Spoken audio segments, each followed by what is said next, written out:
माहौल होता है। हर जगह बहुत सन्नाटा छाया होता है। रवि शाम को कॉलेज से घर आ रहा होता है। इतनी ठंड है आज, कोहरे में कुछ समझ ही नहीं आया। पता नहीं मैं किस रोड पर आ गया। एक तो ये सड़कें ठंड में इतनी सुनसान हो जाती हैं, कुछ समझ में नहीं आ रहा कि मैं रास्ता किससे पूछूं। तभी उसे थोड़ी दूर एक आदमी दिखता है जो साइकिल लेकर जा रहा होता है और उसके पास बहुत सारे गुब्बारे होते हैं। उसने सफेद कपड़े पहने हुए थे और उसकी गर्दन टेढ़ी थी। भैया, क्या आप मुझे बताओगे ये रामपुर के लिए रास्ता किधर जाता है?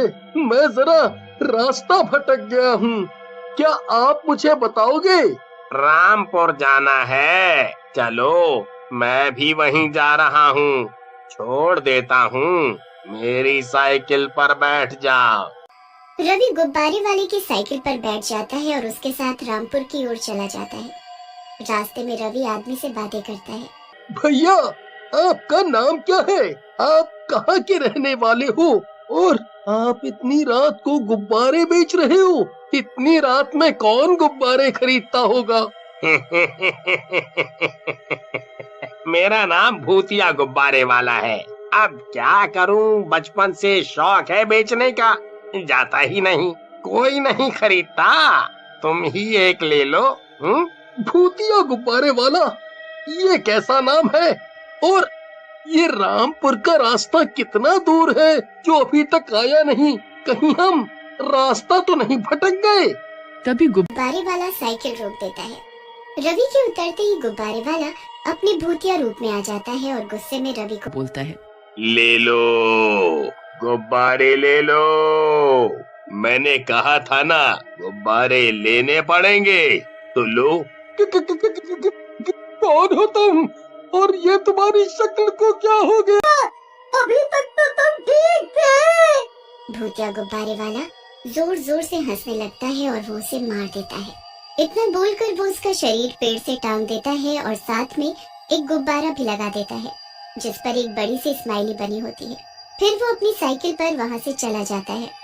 गुब्बारे वाला प्रतिदिन कॉलेज के पास जाता और फ्री में दिन भर गुब्बारे बेचता, बच्चों को गुब्बारे देता और कुछ घंटे वहाँ रुककर शाम को अपने घर चला जाता। कुछ दिनों बाद मुकेश को किसी काम से बिलासपुर जाना होता है। वो अपने घर से कार में निकलता है पर आधे रास्ते में मुकेश की कार खराब हो जाती है। तभी उसकी नजर एक गुब्बारे वाले पर पड़ती है जो साइकिल लेकर आ रहा होता है। गुब्बारे वाला साइकिल रोकता है। भैया, ये बिलासपुर कितनी दूरी पर है यहाँ से? मुझे बहुत लेट हो रहा है, क्या आपको पता है? गुब्बारे वाला कुछ नहीं बोलता, बस अजीब नजरों से मुकेश को देखता रहता है। सुनाई नहीं दे रहा क्या? मैं कुछ पूछ रहा हूँ। भैया, गुब्बारा लोगे? सुबह से एक भी ना बिका, आप ही ले लो। चुप करो, तुमसे जितना पूछा उतना बताओ, फालतू बकवास मत करो। वो एकदम से भूतिया रूप में आ जाता है। उसे रूप बदलता देख मुकेश के तोते उड़ जाते हैं। इससे पहले कि मुकेश कुछ कर पाता, वो मुकेश को पकड़कर गुब्बारे के अंदर उसका सिर डाल देता है, जिससे सांस न मिलने पर मुकेश की मौत हो जाती है। भूतिया गुब्बारे वाला उसे पेड़ पर टांग देता है और उसके साथ स्माइली वाला एक गुब्बारा भी टांग देता है। मुकेश और रवि की इस तरीके की मौत के बाद शहर में तहलका मच गया था। हर कोई यही सोचता कि आखिर उन दोनों की मौत कैसे हुई। ये खबर अखबार और न्यूज चैनल्स पर सनसनी बन गई। पुलिस जल्द से जल्द कातिल को पकड़ने के लिए दिन रात मेहनत करने लगती है। कुछ दिनों तक कोई खबर नहीं मिलती। फिर कार्रवाई के चलते पुलिस रवि और मुकेश की मां को थाने में बुलाती है। रवि की मां, अब बताएं, क्या आपके बच्चे का कोई दुश्मन था, कॉलेज या बाहर? नहीं सर, मेरे बेटे की किसी के साथ कोई दुश्मनी नहीं थी। पुलिस समझ नहीं पाती कि आखिर इनकी मौत हुई कैसे और दोनों के पास से गुब्बारे क्यों मिले। ये गुब्बारे वाला ही होगा, तभी इनके पास गुब्बारा छोड़कर गया। पुलिस पता करने लगती है कि इस शहर में कौन गुब्बारे वाला आता है। कुछ दिनों बाद पुलिस को राजन का शरीर मिलता है पेड़ से लटका हुआ। उसके पास भी एक स्माइल वाला गुब्बारा रखा मिला। लगता है ये सारी मौत का किस्सा कहीं न कहीं एक दूसरे से जुड़ा हुआ है। अभी तक की सबकी मौत एक ही तरीके से हुई है, मतलब कि इन सब को मारने वाला कोई एक ही सीरियल किलर है। पुलिस गुब्बारे वाले सीरियल किलर को ढूंढने लगती है। पुलिस को उस आदमी के बारे में पता चलता है जो शहर में गुब्बारे बेचता है। छानबीन करने पर पुलिस को एक चाय वाले से पता चलता है कि एक गुब्बारे वाला आदमी प्रतिदिन कॉलेज के सामने खड़ा रहता है। पुलिस कॉलेज में पता करती है मुकेश, रवि और राजन के बारे में। उन्हें पता चलता है कि ये सब 5 दोस्त हैं, जिनमें से 3 मर गए, अब 2 बचे हैं। अगली शाम राज कॉलेज से बाहर आता है और अपनी बाइक से घर जाता है। थोड़ी दूर पहुंचने के बाद ही अंधेरा छाने लगता है। सुहाना सफर और है मौसम हसी, सुहाना सफर और है मौसम हसी। वो बाइक बहुत स्पीड में चला रहा था कि अचानक उसके सामने एक बूढ़ा आदमी आ जाता है। राज समय से ब्रेक नहीं मार पाता और वो उस बूढ़े आदमी को टक्कर मार देता है। अरे ये मैंने क्या कर दिया, जरा देखो तो। राज पीछे मुड़कर आता है तो वो देखता है कि वो बूढ़ा आदमी कहाँ है जिसे मैंने टक्कर मारी?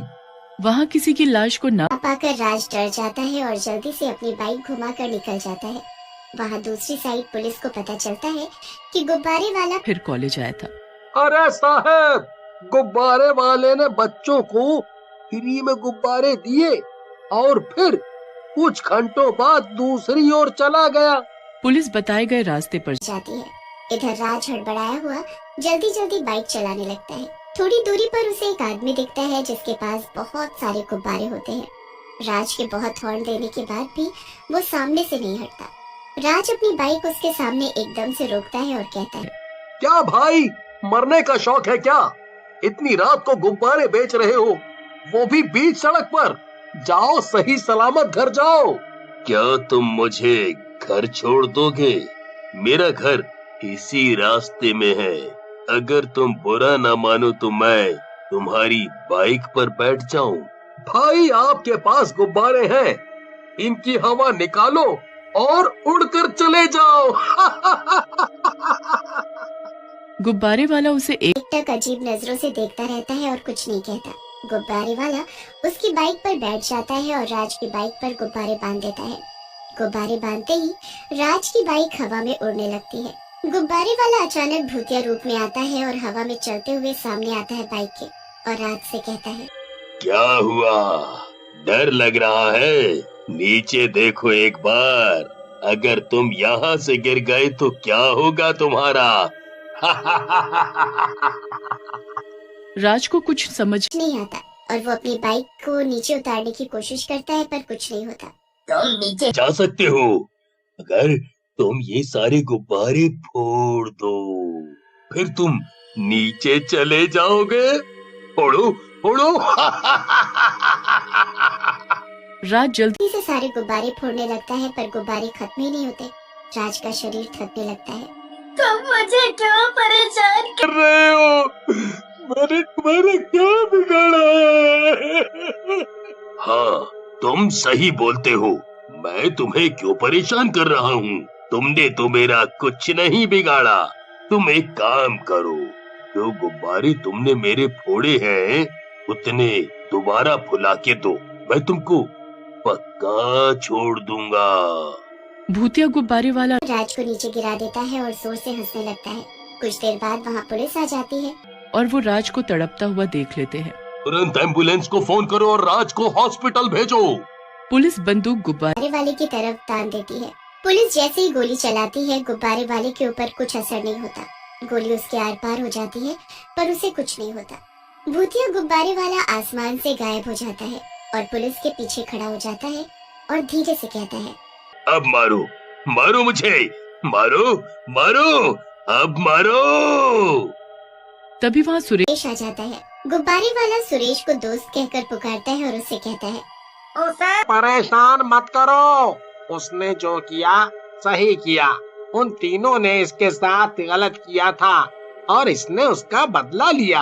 अगर तुम मेरा साथ न देते तो आज मैं मुक्ति नहीं ले पाता। मुक्ति? और तुझे? और वो एक अजीब सी रहस्यमयी हंसी हंसने लगता है। पुलिस वाला कुछ समझ नहीं पाता। इससे पहले कि वो भूतिया गुब्बारे वाले से कुछ पूछ पाता, वो गायब हो गया।